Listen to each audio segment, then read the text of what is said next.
नमस्कार साथियों, class again सबकी कक्षा में आप सभी का स्वागत है। तो साथियों, एक बड़ी अपडेट आ रही है। अपडेट है यूक्रेन के राष्ट्रपति वोलोदिमीर जेलेंस्की को लेकर के। ये कहा जा रहा है कि अमेरिकी राष्ट्रपति के साथ मीटिंग के बाद जो उसमें बहस हुई थी, बहस के बाद व्हाइट हाउस से जेलेंस्की को बाहर निकाल दिया गया था। दोनों नेताओं के बीच शुक्रवार को 10 मिनट तक तीखी बहस हुई थी। रिपोर्ट्स के मुताबिक व्हाइट हाउस के एक अधिकारी ने बताया कि बहस के बाद यूक्रेन के डेलीगेट्स ओवल ऑफिस से निकलकर दूसरे कमरे में चले गए थे। अमेरिकी टीम वहीं रुकी रही। इस दौरान उपराष्ट्रपति जेडी वेंस, विदेश मंत्री रूबियो और एनएसए माइक वॉल्ट्ज से बातचीत की। चर्चा के दौरान ट्रंप ने कहा कि जेलेंस्की बातचीत की हालत में नहीं है। इसके बाद उन्होंने माइक वॉल्ट्ज और रूबियो से कहा कि वे जाकर खुद जेलेंस्की को कह दे कि उनके जाने का वक्त हो गया है। ये दोनों अधिकारी वहां पहुंचे तो जेलेंस्की ने उनसे कहा कि वे चीजों को ठीक कर सकते हैं। जेलेंस्की ने फिर से ट्रंप के साथ बातचीत करने की इच्छा जाहिर की, लेकिन उन्हें यह मौका नहीं दिया गया। दोनों नेताओं की जॉइंट प्रेस कॉन्फ्रेंस भी होने वाली थी, जिसे रद्द कर दिया गया था। जेलेंस्की ने ट्रंप से बहस के बाद उनसे माफी मांगने से इनकार कर दिया है। उन्होंने कहा है कि जब तक सुरक्षा की गारंटी नहीं मिल जाती, वे किसी पीस डील में शामिल नहीं होंगे। जेलेंस्की ने कहा कि वे ट्रंप का सम्मान करते हैं, लेकिन उन्होंने कुछ बुरा नहीं किया है। उन्होंने यह भी कहा, यह बहस दोनों के लिए अच्छी नहीं रही, लेकिन ट्रंप को यह समझने की जरूरत है कि यूक्रेन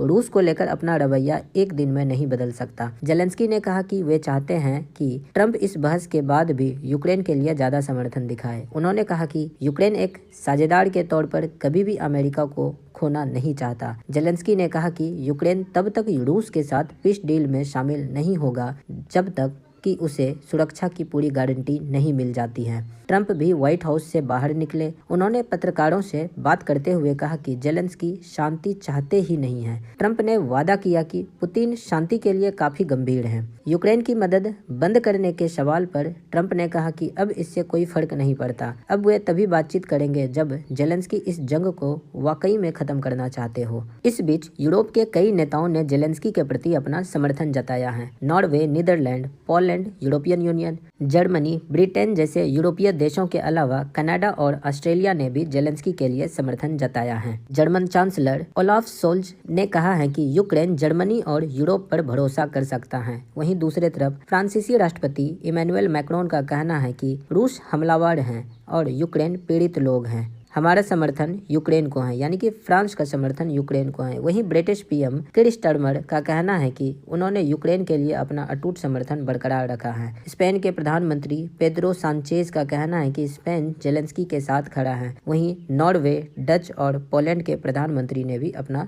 समर्थन यूक्रेन के प्रति